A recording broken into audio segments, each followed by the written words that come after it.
విద్యాశాఖ మంత్రి ధర్మేంద్ర ప్రధాన్ రాజీనామాపై ప్రభుత్వం వెనక్కి తగ్గకపోతే ఇక చర్చలతో పనే లేదని కాక్రోచ్ జనతా పార్టీ తేల్చి చెప్పింది.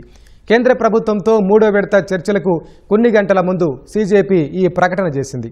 కేంద్ర విద్యాశాఖ మంత్రి ధర్మేంద్ర ప్రధాన్ను పదవి నుంచి తొలగించడానికి ప్రభుత్వం సిద్ధంగా లేకపోతే ఇకపై చర్చలు జరిపి ఉపయోగం లేదని సీజేపీ అధికార ప్రతినిధి అశుతోష్ రాంకా అన్నారు.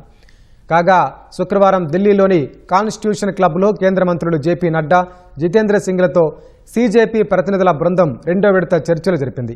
పరిహారం, ఎన్టీఏ సంస్కరణలు, నిరసనకారులపై చర్యలకు సంబంధించి కేంద్రం సానుకూల సంకేతాలనిచ్చిందని, అయితే ధర్మేంద్ర ప్రధాన్ రాజీనామా అంశాన్ని ఇవాళ చెబుతామని మంత్రులు తెలిపినట్లు సీజేపీ పేర్కొంది. ఇవాళ మధ్యాహ్నం మూడో విడత చర్చలు జరగాల్సి ఉంది.